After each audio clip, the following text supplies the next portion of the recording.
ఎక్కడ చూసినా ఇసుక మాఫియా, ఎక్కడ చూసినా మట్టి మాఫియా, ఎక్కడ చూసినా లిక్కర్ మాఫియా. ఇది సరిపోలేదన్నట్టు కంటైనర్లలో డ్రగ్స్ వస్తున్నాయి మన రాష్ట్రానికి. దేంట్లో అభివృద్ధి చెందిందన్నా మన రాష్ట్రం? మధ్యాంధ్రప్రదేశ్ అయ్యింది, మద్యంలో అభివృద్ధి చెందింది. బిడ్డలకి ఈరోజు ఉద్యోగాలు వస్తున్నాయా అంటే రావటం లేదు. వ్యవసాయం బాగుందా అంటే అది బాగలేదు. మరి ఇప్పుడు జగన్మోహన్ రెడ్డి గారు ముఖ్యమంత్రిగా ఉన్నారు. ఎలా ఉందన్నా వ్యవసాయం? మద్దతు ధర ఉందా? కనీసం డ్రిప్ వేసుకుందామంటే డ్రిప్ మీద సబ్సిడీ ఉందా? పంట నష్టపోతే పంట నష్టపరిహారం ఉందా?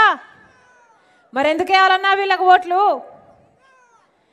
ఏం చెప్పాడు జగన్మోహన్ రెడ్డి గారు? 5 సంవత్సరాల క్రితం ఇలాగే మైకు పట్టుకొని నాకు ఓట్లేయండి, 3000 కోట్లతో ఒక ధర స్థిరీకరణ నిధి ఏర్పాటు చేస్తాను, ప్రతి సంవత్సరం 3000 కోట్లు పక్కన పెడతాను రైతుల కోసం, రైతన్న వాడు నష్టానికి అమ్ముకునే అవసరం ఉండదు అని మద్దతు ధర కోసం పక్కన పెడతానన్నాడే. ఒక్క సంవత్సరమైనా 3000 కోట్ల రూపాయలు జగన్మోహన్ రెడ్డి గారు పక్కన పెట్టారా అన్న?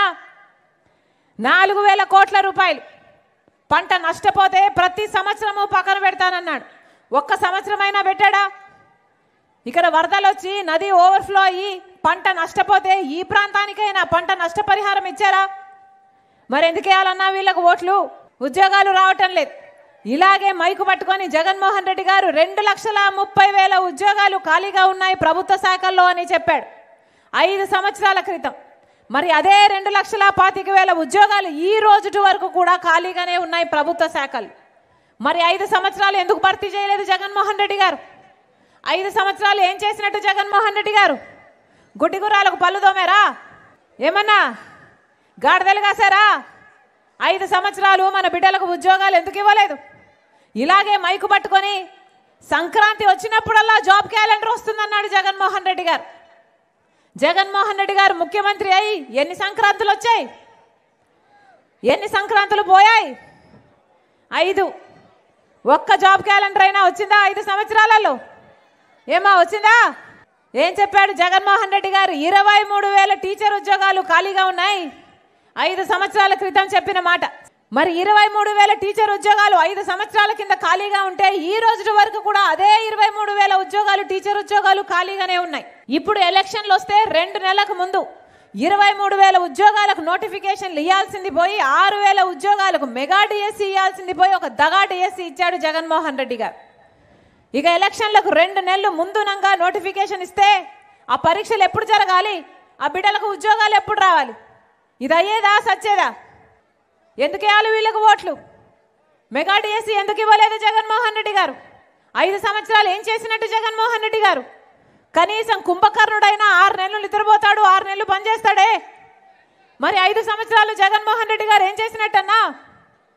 5 సంవత్సరాలు అయింది, ఒక్కసారైనా జగన్మోహన్ రెడ్డి గారు వచ్చారా? ప్రజల మధ్యలోకి వచ్చారా? మీ సమస్య ఇది అని కనుక్కున్నారా? ఒక్కసారి కూడా రాలేదు.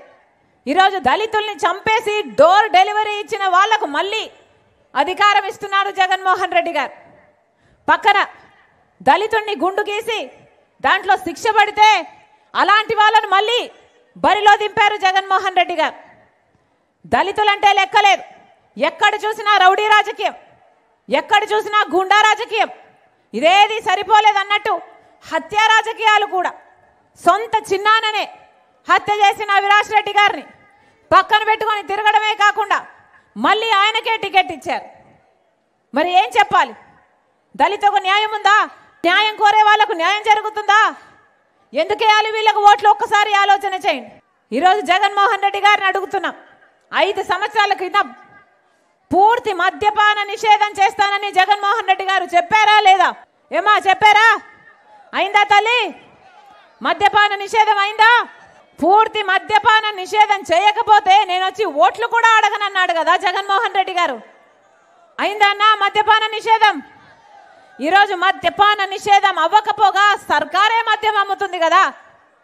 వాళ్ళు ఏది అమ్ముతే అదే కొనాలట, ఎంత కమ్ముతే అంతకే కొనాలట. వీళ్ళమ్మే నాసి రకం మందు ఇక ఎక్కడా లేదు ప్రపంచంలో, ఇక్కడ మాత్రమే ఉంది. భూమ్ భూమట, భూమ్ భూమట, స్పెషల్ స్టేటస్ అట,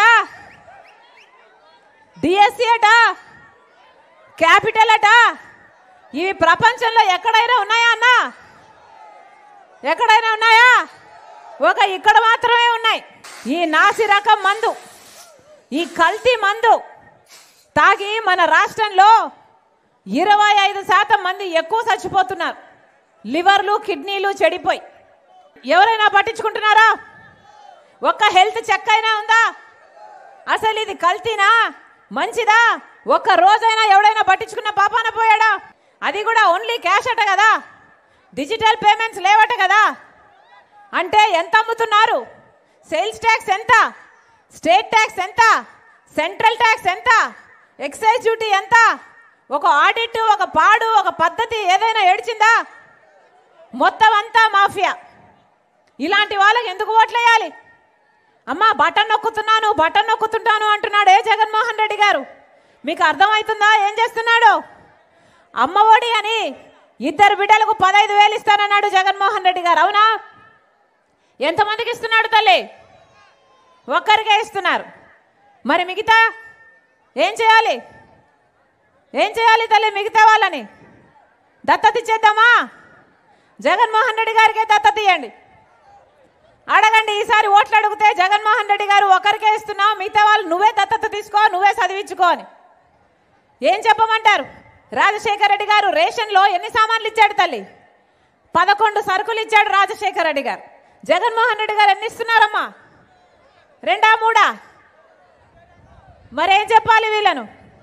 అర్థమవుతుందా తల్లి? అన్ని ధరలు, అన్ని ఖర్చులు పెరిగిపోయి, చక్కెర, నూనె, పెట్రోల్, డీజిల్, గ్యాసు, కరెంటు ఛార్జీలు 7 సార్లు పెంచారు. ఆర్టీసీ ఛార్జీలు 5 సార్లు పెంచారు.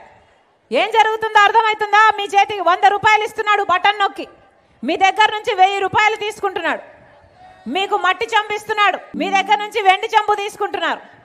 అందుకే ఒక్కసారి ఆలోచన చేసి ఓటు వేయండి అంటున్నాం.